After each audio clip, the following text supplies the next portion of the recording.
29 novembre 2024. On achève. On s'en va vers 2025. Le Seigneur est proche. Amen. Amen. Alléluia. Amen. Savez-vous que le Seigneur est toujours proche? Hein? Parce qu'on ne sait pas le jour quand on va être emporté. On ne sait pas le jour ni l'heure de notre départ personnel. Un jour, le Seigneur va revenir, mais très bientôt, à mon avis. Et s'il tarde, gloire à Dieu, soyons de ceux qui persévèrent dans la foi et qui ont confiance en Dieu. Amen. Amen. Et ce soir, le titre de l'enseignement, ça va être sur la sanctification. Qu'est-ce que la sanctification? Il y a un prédicateur, je pense que, je ne sais pas s'il est américain, Paul Washer. Et il a dit, il y a peut-être une citation, je vais demander juste de rester concentré. Amen. Je vais vous lire une citation de Paul Washer, qui dit « L'une des plus grandes manifestations d'une fausse foi, quelqu'un qui dit que la foi, ou d'une profession vide de sens, est lorsqu'une personne prétend être chrétienne, mais que l'œuvre de la sanctification est absente dans sa vie. » Vous comprenez ce que je veux dire? La sanctification, quand tu deviens un chrétien, quand tu donnes ta vie à Jésus, habituellement, on n'a pas besoin de t'enseigner la sanctification.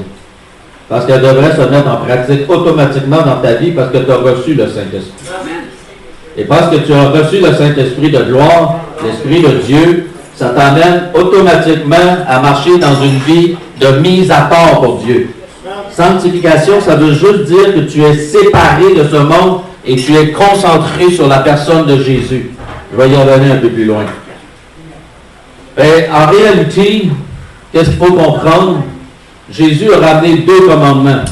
Il a dit, tu aimeras le Seigneur ton Dieu de tout ton cœur, de toute ton âme, de toute ta force et de toute ta pensée. Et ton prochain comme toi-même. Si tu fais ça, et tu le fais avec un cœur joyeux, avec la joie du Seigneur dans ton cœur, alors tu accomplis parfaitement la sanctification. Vous me suivez? Parce que si tu aimes ton prochain, tu ne vas pas le voler, tu ne vas pas mentir, tu vas être honnête, tu vas faire plein de choses qui font partie. Tu n'as pas besoin de suivre la loi de Dieu. La loi de Dieu est écrite dans ton cœur. Pourquoi? Parce que l'Esprit que celui qui a créé ces choses-là vit dans ta vie. C'est là le problème, bien souvent, que les gens, soit qu'ils ne comprennent pas c'est quoi la sanctification, soit qu'ils mêlent la sanctification avec la perfection, ou qu'ils ont une mauvaise idéologie. Parce que la sanctification, c'est pas quelque chose que tu travailles, c'est pas quelque chose que tu fais un effort. C'est quelque chose qui vit en dedans de toi. C'est pour ça qu'on appelle ça la sanctification de l'esprit. Mais ce soir, on va avancer un peu dans... En réalité, la sanctification, c'est le programme de Dieu pour chaque enfant de Dieu. Et si tu sais, des fois, il y a des gens qui viennent au Seigneur, mais tu vois qu'ils n'ont pas compris cette dynamique-là, puis ils continuent à vivre comme le monde vit. Ils n'ont pas eu une vraie repentance. Parce que pour vivre la sanctification, pour vivre vraiment la vraie sanctification, qui est en Jésus-Christ, ça prend une vraie repentance. Et quand la repentance est honnête et sincère, où le cœur a reconnu vraiment la lourdeur de son péché, alors Christ peut intervenir. Et moi, je me souviens que quand je me suis converti, ça fait quand même de nombreuses années, et tous ceux qui m'avaient fait du tort du jour au lendemain, je les aimais comme s'ils ne m'avaient jamais rien fait. À part quelques-uns. Non, c'est pas vrai. C'est juste pour attirer votre attention. Je ne considérais pas le dernier petit bout. Dans Hébreux 12, souvent, c'est quand on vieillit dans le Seigneur, on ne s'en rend pas compte, mais on peut prendre des moules religieux et on commence à vivre, à penser, à vivre et à réfléchir comme le monde. On pense qu'on est selon Dieu. Et ça, c'est pas bon. Il faut vraiment être concentré sur la parole. Vous allez voir, je vais le développer pas mal la soir. Si on peut finir vers 11h, on va être correct. Alors, on ne pourra pas finir à 11h, c'est correct.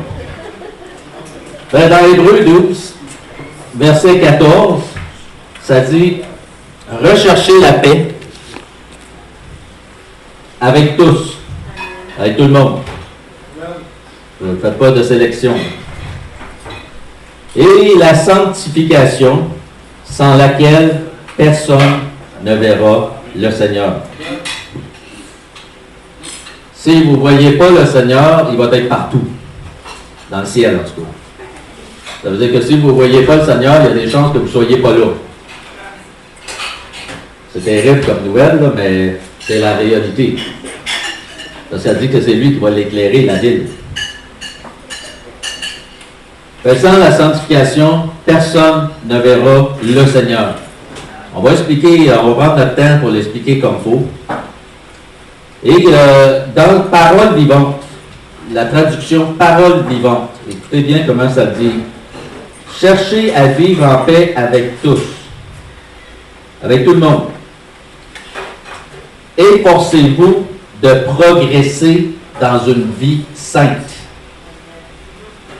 Efforcez-vous de progresser dans une vie sainte. Est-ce que vous avez entendu le mot? Efforcez-vous. Ça veut dire que les adeptes de ceux qui disent que tout est accompli, c'est vrai, en Jésus-Christ, lui, sa part est faite, mais votre part à vous, elle n'est pas finie. Ben, vous avez des efforts à faire. C'est vrai ou c'est pas? C'est faux. Ça dit, efforcez-vous de progresser dans une vie sainte, sans laquelle nul ne pourra voir Dieu. Et voyez-vous, Jésus, quand on lui a dit, va-t-il y avoir beaucoup de monde qui vont être sauvés? Ah, non, ils ont dit, va-t-il y avoir peu de monde qui vont être sauvés? Vous avez ça dans Luc 13. Ouais, verset 24. Il dit, efforcez-vous d'entrer par la porte étroite. La porte étroite, c'est la sanctification. Elle est étroite parce que tu ne fais pas ce que tu veux. Les ministères dans l'Église. À quoi servent les ministères dans l'Église? À quoi servent les ministères? Tu ne vas pas de bonne place, ça c'est clair. En tout cas, bibliquement, on va parler. Les ministères dans l'Église sont là pour t'amener à la stature parfaite de Christ. Ça veut dire que tu vas commencer à ajuster ta vie par rapport aux enseignements, on parle des vrais enseignements, et la vraie doctrine de Christ, dans le but que tu puisses t'appuyer sur la parole de Dieu et sur la personne de Jésus-Christ comme ton exemple. Paul, il dit, soyez mes imitateurs comme moi-même je le suis de Jésus-Christ. Il ne dit pas que soyez mes imitateurs et regardez-moi comment je suis bon. Il dit parce que moi je le suis de Jésus. Et ma vie est ajustée. Qu'est-ce qu'il est en train de dire, Paul? Ajuste ta vie à Christ. À Jésus-Christ. Et c'est ça que ton effort que tu as à faire. Et si vous allez dans Pierre, dans 2 Pierre 1, il dit « Efforcez-vous ». Plusieurs places dans ce dépendamment des traductions, ça dit de faire un effort.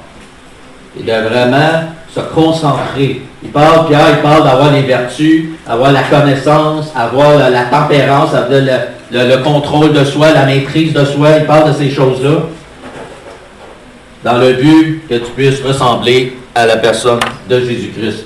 Je vais y revenir parce qu'à la fin, c'est intéressant ce qu'il dit, Pierre. Dans 1 Thessaloniciens 4,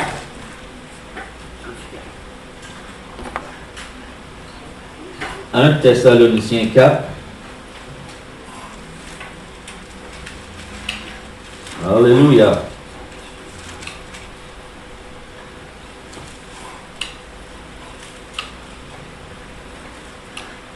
On va commencer au verset 1.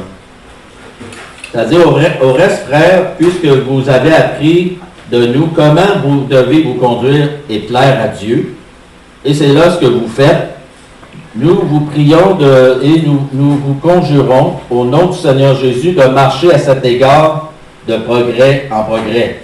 On parle d'être concentré sur la personne de Jésus et d'avancer dans ce genre de sanctification-là. Vous avez en effet vous savez en effet quel précepte nous avons donné de la part du Seigneur Jésus. Ce que Dieu veut, écoutez bien, ce que Dieu veut, c'est votre sanctification. Et ce que vous vous absteniez de l'impudicité et toutes choses qui sont relatives à la sexualité en dehors du mariage. C'est que chacun de vous sache posséder son corps de ces quatre dans la sainteté et l'honnêteté.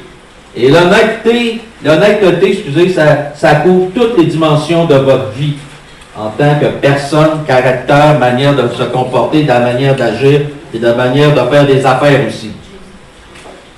Sans vous livrer à une convoitise passionnée comme le font les païens, les gens qui n'ont pas Jésus et qui ne connaissent pas Dieu. Ils font n'importe quoi et se sentent pas mal. Un chrétien ne peut pas agir de cette manière. Amen. Ce que personne n'use envers son frère ou sa sœur ou la famille de Dieu, de fraude, de cupidité dans les affaires. Parce que le Seigneur Jésus, plein d'amour, tire vengeance de ces choses-là. Hein?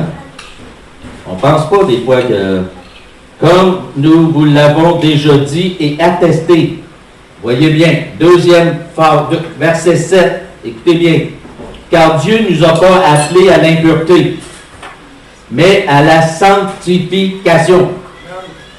En dedans de 5 versets, il y a 2 fois que ça parle que Dieu veut que tu sois mis à part, séparé du monde, attaché à lui, que tu aies les yeux sur lui et que tu laisses le Saint-Esprit travailler dans ton cœur et dans ta vie pour manifester les œuvres de Dieu.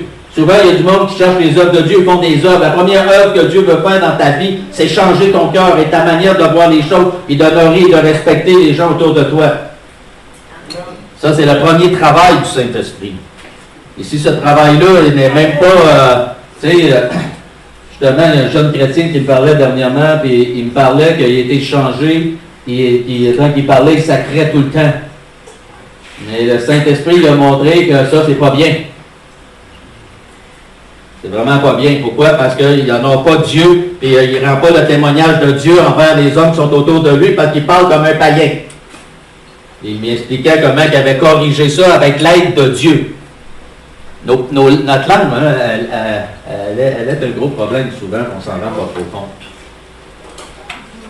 C'est la première chose que je t'ai aperçu moi aussi quand j'étais jeune chrétien. À ma conversion, je savais que quand je lâchais des sacs, ça n'aurait pas Dieu. Et celui qui rejette, écoutez bien, et celui qui rejette ses préceptes ou ses enseignements, ne rejette pas un homme, mais Dieu qui nous a aussi donné son Saint-Esprit. Amen. Et dans la traduction Parole vivante, juste le verset 3, ça dit « Dieu veut que vous lui apparteniez entièrement. » Il ne veut pas des demi-portions. Il ne veut pas la partie que toi tu veux céder. Il veut ton être entier. Il n'est pas en train de négocier avec nous. Il ne négociera pas avec nous. Tu lui donnes tout ou tu lui donnes rien. Mais il prend tout ou il prend rien. Vous avez bien fait de ne pas dire amen, mais tout, ça ne me tentait pas trop. Amen. Il attend, écoutez, là, je lis la Bible, c'est pas Réal qui parle. Il attend de vous une vie sainte. Amen. Une vie sainte consacrée à son service. Que vous vous teniez éloigné de tout ce qui offense la chasteté. La chasteté, c'est la pureté. Tout ce qui est honorable, tout ce qui est pur, comme on voit ça dans les Philippiens 4.8, que tout ce qu'on dit, que ce qu'on pense, que tout l'objet de nos pensées soit honorable. On ne se souvient pas par cœur, mais c'est ça. C'est-à-dire éviter toute licence ou toute permission dans le domaine sexuel. Ça veut dire que tu ne fais pas de compromis avec la sexualité en dehors du mariage. N'ayez rien à faire avec de tels dérèglements. Autrement dit, quand tu vois que ces choses-là arrivent, les versets dont on va revenir tantôt, tu ne dois pas rester là. Tu dois t'en aller. Un enfant de Dieu cherche la sainteté et la pureté. Quand il s'est converti, il est appelé à la pureté. Il est appelé à la sainteté. Amen. Amen. Sanctification, en grec, ça dit agias. peux avoir agiasmo. Ça veut dire sainteté. C'est les mots que je viens de lire, sanctification. En grec, ça dit sainteté, consécration, purification, sanctification de cœur de vie. C'est vraiment écrit ça là, dans les traductions. Ça veut dire que quand tu veux te sanctifier, tu ne te sanctifies pas pour te sauver. Parce que tu vas manquer ton coup. Parce que si tu essaies de te sanctifier pour te sauver, c'est sûr que tu t'en vas en enfer. C'est violent, là, mais c'est la vérité. Mais si tu te sanctifies parce que tu es sauvé, parce que tu veux honorer le Seigneur, parce que tu aimes le Seigneur, parce que tu as accepté son sacrifice, parce que tu as reconnu que tu es un pécheur, et que là tu dis, Seigneur, moi je veux marcher dans tes voies, et je veux que la voie de mon Dieu soit comme se déroule devant moi, et que tu veux mettre ta confiance en lui, alors là, tu as permis ta voie. La Bible a dit de s'appliquer à cela, pour que notre voie soit raffermie, fortifiée, pour qu'on puisse après ça prendre de la force dans le spirituel, parce que quand tu mets ta confiance en Dieu, et que tu ajustes ta vie à sa volonté dans la sanctification, tu prends de la force spirituelle. Et cette puissance, on appelle ça, on pourrait appeler ça de la maturité spirituelle, parce que tu as pris des décisions. Pour vrai, je me souviens, à un moment donné, Joseph, il avait résolu qu'il ne pêcherait pas. Et là, quand tu prends des résolutions, le diable y arrive. Hein? Et là, il est arrivé une femme là, qu'elle voulait coucher avec. Mais à cause de son refus, il a quand même fait 13 ans en prison. OK. Je pensais qu'il y avait un chat. Alléluia. Voyez-vous, Joseph avait résolu de se garder pur, de marcher dans une sainteté. Et là, il a été mis à l'épreuve. Il a été injustement mis en prison. 13 ans plus tard, il est devenu le ministre de l'Égypte. Pourquoi? Parce que Dieu l'avait réprouvé. Il avait validé ses décisions et son engagement qu'il avait de vivre une vie sainte. Et quand vous décidez de vivre une vie sainte, les yeux du Seigneur sont sur les justes, la Bible dit. Et parce que quand les yeux du Seigneur sont sur ta vie, parce que tu veux mener une vie sainte, alors le Seigneur te prend en charge. Si on regarde Job, il avait décidé de se garder, puis il avait décidé de ne pas s'écarter de la voie du Seigneur. On lui a offert pas mal d'épreuves, je trouve, à Job, mais il a gardé sa voie devant le Seigneur. Qu'est-ce qui est arrivé? Dans la patience de Job, dans l'épreuve, c'est-à-dire que Job a reçu au double à la fin. Amen? Amen. Ceux qui me disent qu'ils ont une vie chrétienne, mais n'ont pas de combat, c'est parce qu'ils ne travaillent pas sur la sainteté. Et il y a aussi le point où ce que le Seigneur nous dit dans Timothée, que celui qui voudra vivre pieusement Jésus va être persécuté. Aujourd'hui, les chrétiens ne sont pas persécutés. Amen. Dans 2 Corinthiens 6, verset 17, ça dit, « C'est pourquoi sortez du milieu d'eux et séparez-vous, dit le Seigneur, et ne touchez pas à ce qui est impur, et je vous accueillerai. » Si vous ne voyez pas la sanctification là-dedans, je ne sais pas comment vous l'expliquer. Comprenez-vous? On peut aller voir parce que je peux mettre les autres versets dans son contexte. Allons-y dans 2 Corinthiens.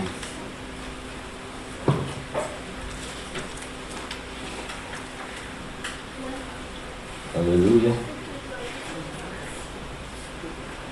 On va commencer au verset 14. Ça dit, « Ne vous mettez pas avec les infidèles sous un joug étranger. Car quel rapport y a-t-il entre la justice et l'iniquité? Qu'y a-t-il de commun entre la lumière et les ténèbres? » Voyez-vous, Paul est en train de dire, pas d'association avec des gens qui ne marchent pas avec Dieu. Pourquoi? Parce qu'ils vont te tirer vers le mal. Les mauvaises compagnies corrompent les bonnes mœurs. Et alors, c'est quand tu t'associes avec des gens avec qui tu ne devrais pas t'associer, ça va juste te tirer vers une, je dirais, où que tu vas briser le lien de ta sanctification avec Dieu. Et tu vas en payer le prix. C'est des mauvaises influences, c'est ça que Paul est en train de dire. Il dit, quel rapport y a-t-il entre Christ et Bélial? Bélial, c'est Satan. Y a-t-il des liens entre le diable et Dieu? Non, il n'y en a pas. Quel part y a-t-il de fidèle avec les infidèles? Et là, quel rapport y a-t-il avec le temple de Dieu et les idoles? Donc, il n'y en a pas de rapport. Car nous sommes le temple du Dieu vivant. Et comme Dieu l'a dit, j'habiterai, je marcherai au milieu d'eux, je serai leur Dieu et ils seront mon peuple. Amen. C'est pourquoi il dit après, il dit, sortez du milieu d'elle, mon peuple. Ça inclut toute organisation qui se détourne de Dieu et qui commence à professer toute autre chose que la personne de Jésus-Christ et qu'il commence à faire des mélanges, on appelle ça l'écuménisme, et là, tu dois t'en aller. Tu dois prendre des décisions pour Christ et non pour la religion. Amen. Amen. Ben, la sanctification, c'est un concept divin. Ça vient du ciel. Dieu dit, vous serez saints car je suis saint. C'est pas négociable. C'est pas quelque chose que tu peux dire, ben là, on peut en laisser tomber cette partie-là pour telle et telle raison. Ça, c'est vos raisons à vous. Mais au ciel, ça passe pas. En réalité, la sanctification, si vous êtes proche de Jésus, vous avez une bonne relation avec lui. En réalité, vous allez vous éloigner du mal, c'est automatique. Ouais. La crainte de Dieu. Si tu as la crainte de Dieu, la crainte de vouloir lui déplaire, tu vas automatiquement fonctionner dans la sanctification. Voyez-vous, dans Isaïe 57, verset 15, ça dit « J'habite dans les lieux élevés et dans la sainteté. » J'habite dans des lieux élevés. Nous, en relation de travail, on avait tendance à dire si tu as un gars qui travaille mal dans ton département, puis il placote, puis il niaise, puis il fait ci, il fait ça, faut que tu le frappes. Faut que tu ailles le frapper. Si tu vas le frapper, et tu le passes au bureau, puis que tu ne fais pas des menaces, mais tu fais comprendre que son fonctionnement n'est pas adéquat, là, lui, il va remonter. Mais le meilleur qui est plus loin là-bas, il va remonter aussi. Parce qu'il ne veut pas subir ce que lui a eu. Comprenez-vous ce que je veux dire? Ben, si tu laisses, mettons, le méchant prendre de l'ampleur ou celui qui met aucun effort, il va tout. Si le boss ne fait rien, tous les meilleurs vont tous rétrograder et vont tous baisser en performance. Je ne sais pas pourquoi je vous dis ça, là, mais en tout cas. Mais tout ça pour dire que la sanctification, tu vises, on va revenir à la pêche. La sanctification, c'est que tu ne te laisses pas aller. Tu ne laisses pas ton côté homme, humanité prendre le dessus. Tu t'attaches au Seigneur puis tu vas de l'avant pour que tu puisses tout le temps être parmi ceux qui se classent dans le but de vivre une vie sainte. Amen. Amen. Dans le psaume 73, verset 5, ça dit « La sainteté convient à ta maison, ô Éternel, pour toute la durée des temps. » Quand la grâce de Dieu est arrivée, là, parce que des fois, on entend des drôles de patentes, là, la sainteté, elle n'a pas arrêté. Là. S'il y a eu de quoi, elle a augmenté. Pourquoi elle a augmenté? Parce que tu t'as donné une puissance pour l'honorer. Je vais y revenir tantôt. Dans Pierre, justement, il dit, puisque celui qui vous a appelé est saint, vous aussi, soyez saints dans toute votre conduite, selon ce qu'il est écrit, vous serez saints, car je suis saint. Ça, on a ça dans Deutéronome, ça s'est renouvelé dans le Nouveau Testament. On peut dire Amen. Amen. Il y a un juge à une cour de justice qui a dit un jour, il est illusoire de donner des droits et des privilèges sans donner aussi les moyens ou les capacités de les faire valoir. Vous me suivez-vous? Ça veut dire, si je te dis que tu as le droit de je sais pas telle chose, mais que je ne te donne pas les moyens et je ne te donne pas les capacités pour aller obtenir les gains que, mettons, le gouvernement a négociés, ça veut dire que c'est des gains illusoires. Là, vous allez comprendre où je m'en vais. Ce qui veut dire qu'aujourd'hui, si Dieu nous a dit que vous pouvez être saints, c'est sûr, il n'a pas dit que vous allez être parfait, mais vous allez être mis à part, consacré à Dieu. Vous allez être, je dirais, dans une marche séparée de ce monde de ténèbres. Amen. Quand vous dites vous serez saints, ça veut dire que si tu as une relation avec Christ Jésus par le Saint-Esprit, tu as la capacité, spirituellement parlant, de mettre en pratique la parole de Dieu. Et ça ne veut pas dire que tu ne vas pas broncher. Parce que tu n'es pas dans la perfection. Dieu seul est saint à 100% en toutes choses. En pureté, en sainteté, en justice. Mais nous, c'est l'objectif. La concentration que nous avons vers la personne de Jésus, c'est la sainteté. Les hommes qui ont provoqué des réveils par les passés, c'est un concept qu'ils mettaient en pratique. Ce n'est pas eux qui ont fait les réveils. C'est la sainteté de Dieu et la présence de Dieu qui était manifestée à travers eux, qui manifestait ce réveil. Amen. Amen. C'est pourquoi que si dans les hommes on dit que c'est illusoire de donner des droits sans donner la capacité ou l'encadrement qu'il faut pour les faire valoir, si Dieu nous dit que vous serez saints, c'est parce que vous avez en vous la force par le Saint-Esprit d'ajuster vos vies dans une consécration, dans une séparation et dans un engagement de suivre Christ. Voyez-vous, habituellement, si vous n'avez pas pris la décision pleinement de marcher avec Dieu, vous ne marcherez pas dans la sainteté. Vous allez marcher à la puissance de votre engagement. Si vous n'avez pas résolu de ne pas pécher et de vivre une vie sainte, vous n'aurez pas une vie sainte et vous n'aurez pas une vie consacrée à Christ. Parce que vous allez avoir toujours des écarts de conduite ou des manières de faire parce que vous n'avez pas pris cet engagement-là. Joseph, il avait pris cet engagement-là, il était capable d'être 13 ans en prison. Et ce n'est pas les prisons d'aujourd'hui, là, il n'y avait pas de télévision, c'était pas dans le même confort. Tout ça parce qu'il aimait Dieu et il avait décidé de se garder. Il y en a un autre, je ne l'ai pas. Amen. Amen. On commence. Ça, c'est l'introduction. Dans 1 Thessaloniciens 5.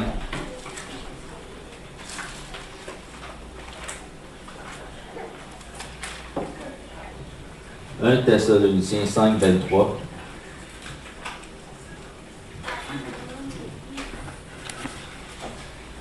Ça nous dit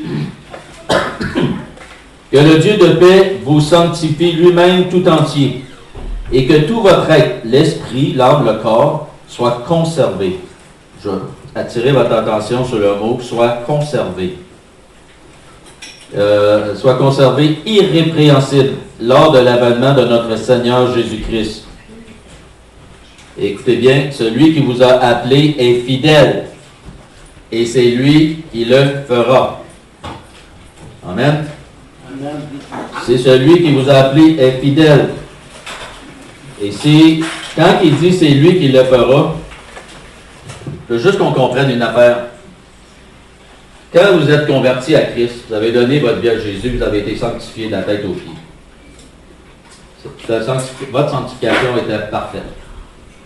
Mais vous avez vu que j'ai lu dans le verset, pour être conservé irrépréhensible. La conservation, c'est vous que vous l'avez fait. C'est pas lui qui l'a fait. Vous me suivez-vous? Oui. Ça veut dire que quand tu commences à vivre, tu es sanctifié à 100%. Et si tu décides d'aller vers le monde dans les ténèbres, en réalité, tu as abandonné le Seigneur, tu as renié la foi, tu t'en vas, tu vis dans le monde. Tu as abandonné Dieu. On n'appelle pas ça un rétrograde parce que ça n'existe pas un rétrograde dans la Bible. Dans la Bible, tu es quelqu'un qui a la foi ou quelqu'un qui n'est pas dans la foi. Et si tu es dans la foi, si tu as vraiment accepté Jésus, la sanctification va être quelque chose qui va être une suite logique dans ta vie. Ça va être juste un engrenage normal parce que le Saint-Esprit t'emmène vers ça. Et si tu ne vas pas là, tout seul par la force de l'Esprit, c'est que tu as besoin d'un petit ménage. Il y a repentance peut-être. Pour repartir la machine. On va la lire ici. dans Parole vivante, ça dit que le Dieu de paix lui-même vous rende pur entièrement consacré à lui. Entièrement consacré à lui. Le but, c'est que vous soyez complètement consacré à lui. Que tout votre être, l'esprit, l'âme, le corps, soit conservé dans son intégrité. Quand tu as été sauvé, tu dois te garder chaque jour de ta vie pour garder le dépôt que Dieu a mis dans ta vie pour que tu puisses marcher dans cette sanctification-là, pour que la gloire de Dieu et la puissance de l'Esprit puissent t'environner, t'aider, te supporter dans toutes les choses que tu vas vivre le restant de ta vie. Amen. Excusez. Écoutez, soit conservé dans son intégrité, dans la pureté, afin que vous paraissiez net, irréprochable lorsque le Seigneur Jésus-Christ reviendra. Celui qui vous a appelé est fidèle. Vous pouvez lui faire confiance. Il le fera et mènera bonne fin à l'œuvre commencée en vous. Ce qui veut dire que si vous avez les yeux sur la personne de Jésus, vous avez une relation avec lui, vous n'avez pas à vous inquiéter. À moins que vous vivez avec le monde. Mais si vous ne vivez pas avec le monde, vous n'avez pas à vous inquiéter. Alléluia. Là, on va commencer. Vous avez vu que dans ce verset-là, ici, dans 5.23, il dit que le Dieu de paix vous sanctifie lui-même tout entier et que tout votre être, c'est l'esprit, l'âme et le corps. OK? Ça veut dire que votre esprit doit rester dans la sainteté et dans la pureté. Comprenez ce que je suis en train de dire? Là, je vais décortiquer ces trois affaires-là avec vous. La souillure de l'esprit, habituellement, commence tout le temps avec une idolâtrie. Des liens occultes, les Illuminati, les Rose-Croix, tout ce qui fonctionne en dehors du corps de Christ, de l'Église de Jésus-Christ, tout ce qui nous amène dans une autre direction que le chemin, la vérité et la vie, c'est des souillures de l'esprit. Dans Deutéronome, on fera 2 semaines là-dessus. Parce que ça, on va pas... Dans Deutéronome 18, on a dit qu'on prenait notre temps. Verset 9, lorsque tu seras entré dans le pays de l'Éternel, ton Dieu te donne, tu n'apprendras point à imiter les abominations de ces nations-là. Qu'on ne trouve chez toi personne qui fasse passer son fils ou sa fille par le feu, personne qui exerce les métiers de devin, d'astrologue, d'augure, de magicien, d'enchanteur, ceux qui consultent, qui invoquent les esprits ou qui disent la bonne aventure, personne qui interroge les morts, car quiconque fait ces choses est en abomination devant Dieu. Et c'est à cause de ces abominations que l'Éternel, ton Dieu, va chasser ces nations devant toi. Tu seras entièrement à l'Éternel, ton Dieu. Voyez-vous, tout ce qui touche le monde occulte, qui rentre dans ton esprit, que tu mets une façon de voir les choses différente que d'être concentré sur la personne de Jésus-Christ et du royaume de Dieu, ça souille ton esprit. Ça, on va sortir le verset tantôt. Voyez-vous, je pourrais inclure le yoga aujourd'hui. Même moi, quand j'ai fait des arts martiaux, ceux qui me connaissent, j'ai fait des arts martiaux un bon nombre d'années.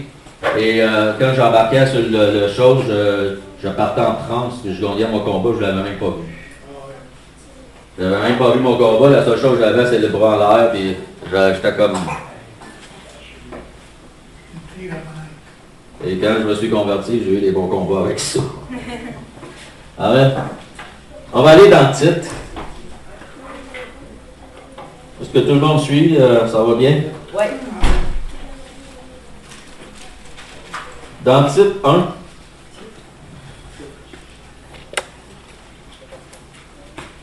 c'est une petite équipe.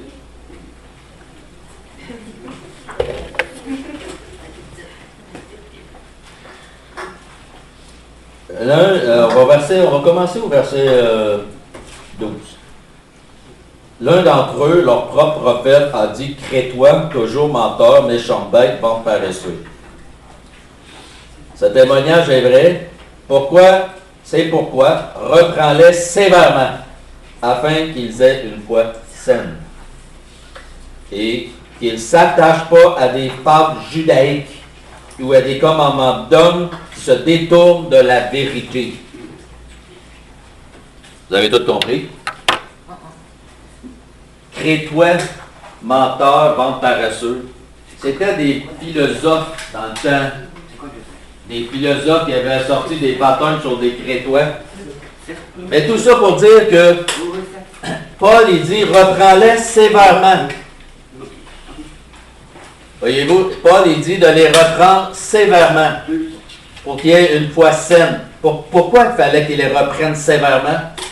Parce qu'ils souillaient l'esprit, parce que eux, il y avait un raisonnement humain qui sortait des fables judaïques, puis ils les prenaient, puis ils disaient, hey, regarde, ça, non, ça sort de la parole de Dieu. Et c'est des patterns de philosophes avec des raisonnements qui appartenaient au monde, mais non à la parole de Dieu. Et ça venait souiller l'esprit. Et vous le voyez, il dit quasiment carrément, il dit, ici au verset 13, ce témoignage est vrai, c'est pourquoi reprends-le sévèrement, afin qu'il ait une foi saine, pour pas que leur esprit soit brouillé avec des fables humaines. Vous me suivez? Un autre exemple. Il y a des gens dans le monde qui disent, si tu as l'argent, tu peux tout. Si tu as l'argent, si tu es riche, tu peux tout. Qu'est-ce que ça fait dans votre esprit si vous avez accepté ça? Ça fait que c'est l'argent qui peut tout, c'est pas Dieu. Ben, vous venez de souiller votre esprit avec l'argent. Quand il parle de cupidité dans la Bible, quand ton esprit est souillé par la cupidité, c'est que tu as mis l'argent en avant de Dieu. Vous me suivez? Ce qui veut dire que ton esprit, si tu penses que c'est l'argent qui peut tout, l'argent ne peut pas tout. L'argent ne te donnera pas le bonheur. L'argent ne peut pas te donner une vie spirituelle. L'argent ne peut pas te donner la présence de Dieu. L'argent ne peut pas te donner la paix. L'argent ne peut pas te donner, je ne sais pas moi... Mais si tu as cru que l'argent était quelque chose, et que tu mets une valeur à ceux qui ont l'argent, parce que là, quand tu vois quelqu'un qui a beaucoup d'argent, tu vas comme rentrer dans un autre monde, dans un genre de transe, parce qu'il peut tout. Non, il peut rien. C'est lui qui peut tout. Je puis tout par celui qui me fortifie. Ben, si tu veux avoir ton esprit souillé, ben, tu laisses les pensées mondaines de ce monde prendre place à place de la parole de Dieu. Ça méritait en même quand même. Je ne peux pas les forcer non plus. On va aller dans Jean 8. Ah, il y en a qui ont leur bébé.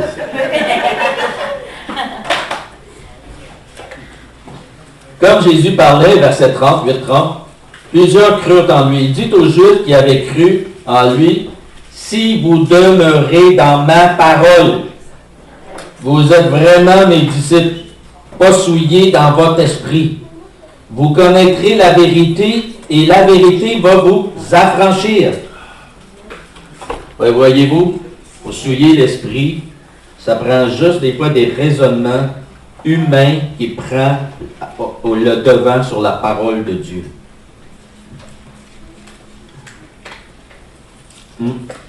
Alléluia. Et Paul il dit de les reprendre sévèrement afin qu'il ait une foi saine.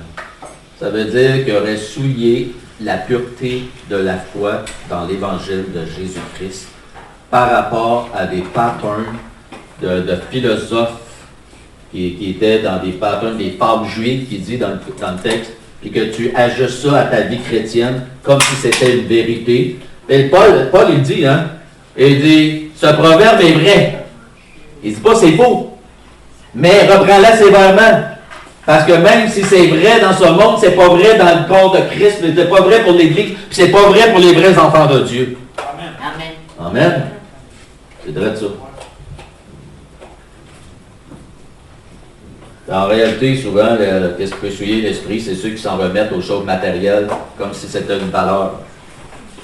C'est une valeur humaine. Mais spirituelle, elle n'a aucune valeur.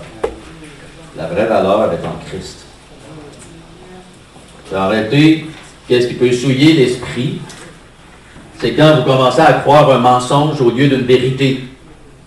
Vous attribuez une force, une autorité ou quelque chose de glorieux à quelque chose qui appartient à la terre. Amen? Et c'est ça qui souille l'esprit. C'est pour ça que Jésus dit ici dans Jean, « Demeurez en moi et dans ma parole. » Pas en dehors de cette parole-là. Tout ce qui est en dehors de cette parole, c'est pas Dieu qui le gère. Alléluia. On va aller dans 1 Corinthiens. 1 Corinthiens 5.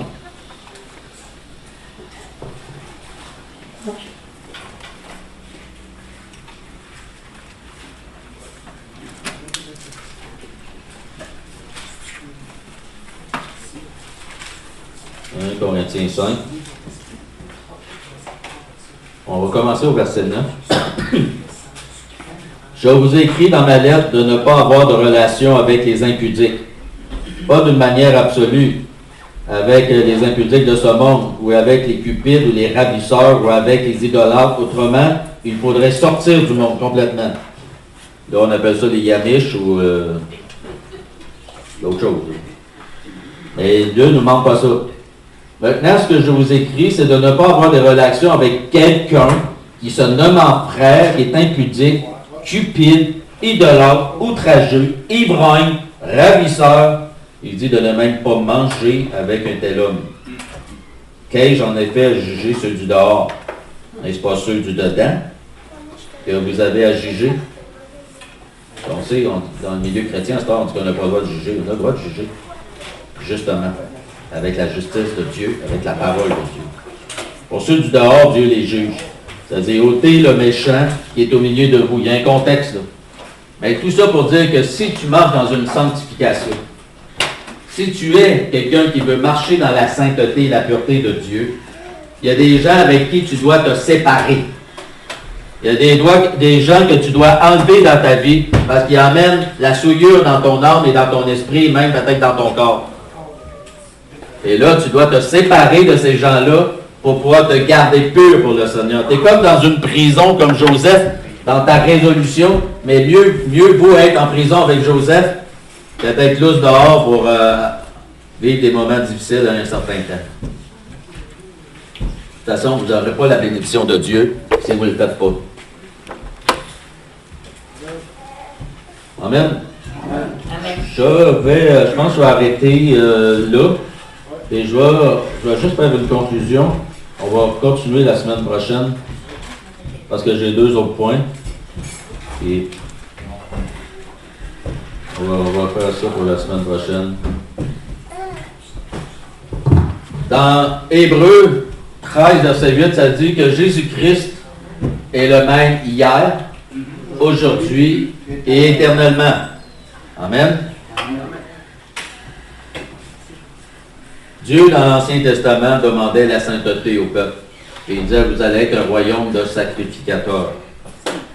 Je ne sais pas si vous le savez, mais que vous le saviez pas, en tout cas, peu importe. Vous êtes des sacrificateurs devant Dieu. Ça veut dire que vous êtes des gens qui sont au service de Dieu. Et vous n'êtes pas seulement des sacrificateurs, vous êtes des rois. Un royaume de sacrificateurs. Il y a la royauté de Christ sur notre vie. On va prêcher ça après les fêtes. Alléluia. Amen. Et après, ça dit la sanctification, c'est vraiment c'est la pensée de Dieu. Voyez-vous, la sainteté, ça marque le croyant d'une manière incontestable. Dans le sens, quand vous êtes à quelque part, mettons vous impliquez dans une organisation pour passer des paniers d'espoir, c'est des choses comme ça qui s'en viennent. Les gens font toutes sortes de jokes malsaines, corrompus. Et vous êtes là avec votre sainteté, vous bouchez vos oreilles à ce monde, et vous gardez votre sourire, la joie de vivre que vous avez en Jésus. Et ils savent qu'il y a quelque chose en dedans. Ils le savent. Pourquoi? Parce que Christ, même si juste le fait que vous ne parlez pas, que vous ne participez pas, que vous ne répondez pas à leur folie, Ils savent qu'il y a quelque chose. Amen. Je vais juste finir en disant la sanctification selon Dieu, c'est de marcher dans la vérité. Une marche dans la vérité. Alléluia. Dans l'épître de Jean, Jean il dit que je n'ai pas de plus grande joie que de voir mes enfants qui marchent dans la vérité. Je n'ai pas de plus grande joie de voir mes enfants qui marchent dans la vérité. Je l'ai eu, c'est bon. Qui marchent dans l'honnêteté. Qui marchent dans la justice. Et qui aime son prochain comme Christ a aimé l'Église. Christ a dit qu'il a tellement aimé l'Église. Et les gens aujourd'hui n'aiment plus l'Église. Hein? Là, l'Église, non, moi, pas l'Église. L'Église, c'est vous puis moi, puis c'est là où Dieu a mis des serviteurs fidèles. Si vous n'aimez pas l'Église, je ne sais pas, Dieu aime l'Église. Jésus est mort pour elle. Moi, j'aime l'Église. Ça ne veut pas dire que j'aime tout ce qui se passe dans l'Église. Il y a des choses que je ne suis pas d'accord. Il y a des choses que je suis d'accord avec certaines églises, en tout cas. Peu importe, ce n'est pas le sujet, là. Je ne vais pas éterniser. Mais l'amour de Christ, on est venu pour être à la stature parfaite de la personne de Jésus-Christ. Je veux juste que vous sachiez, essayez pas de vous sanctifier par vos forces, parce que vous allez échouer. Mais si vous vous appuyez sur la personne de Christ, vous lui dites que vous avez besoin de son aide, il va vous aider. Il va vous enseigner, il va vous instruire. C'est lui qui vous a pris en charge, c'est son amour, c'est sa grâce qui vous a amené à lui. Mais c'est la même grâce, c'est le même amour qui vous amène à marcher dans cette sanctification. C'est la même affaire. La même manière d'accepter Jésus, c'est la même manière que tu reçois un miracle. Tout est saint dans la parole de Dieu. Mais il nous demande une chose. Séparez-vous, dit le Seigneur, et je vous accueillerai. Dans Galates 5, ça nous dit que le vrai croyant qui veut marcher dans les fruits de l'esprit, il va réussir à le faire en crucifiant la chair et ses passions. C'est ça la sanctification. Dans Luc, il dit, dans Luc 3, Jésus nous dit de renoncer à nous-mêmes. Vous vous souvenez les paroles de Jésus? Celui qui veut porter sa croix et qui veut me suivre, il faut qu'il renonce à lui-même. Aujourd'hui, on a une croix sans renoncement. Amen. Si tu renonces à toi-même, ça veut dire que tu prends le chemin de la sanctification. C'est automatique. Vous comprenez ce que je suis en train de dire? Oui. Vous savez, quand Jésus dit « Forcez-vous d'entrer par la porte étroite », il ne dit pas que le chemin est inaccessible. Il dit juste que si tu veux y rentrer, parce que personne ne verra le Seigneur s'il ne va pas dans la sanctification, mais la logique, c'est de y aller dans la sanctification. C'est ça qui t'ouvre la porte du ciel. Ben, le salut t'ouvre la porte du ciel, parce que tu es sauvé par ton salut. Mais en réalité, si tu suis la logique de la parole de Dieu, tu vas mettre en pratique la parole de Dieu. Tu sais, les deux maisons, il y en a une qui était bâtie sur le roc, l'autre qui était bâtie sur le sable. Celle qui est bâtie sur le roc, c'est quoi sa particularité? C'est qu'elle met en pratique la parole. Mais l'autre ne la met pas en pratique, n'est pas dans la sanctification. Il fait qu'est-ce qu'il veut. Il n'y a pas de fondement autour de lui. Amen. Amen. Dans 2 Corinthiens 5, 4, ça on va les lire, je finis avec ça. 2 Corinthiens 5, 4.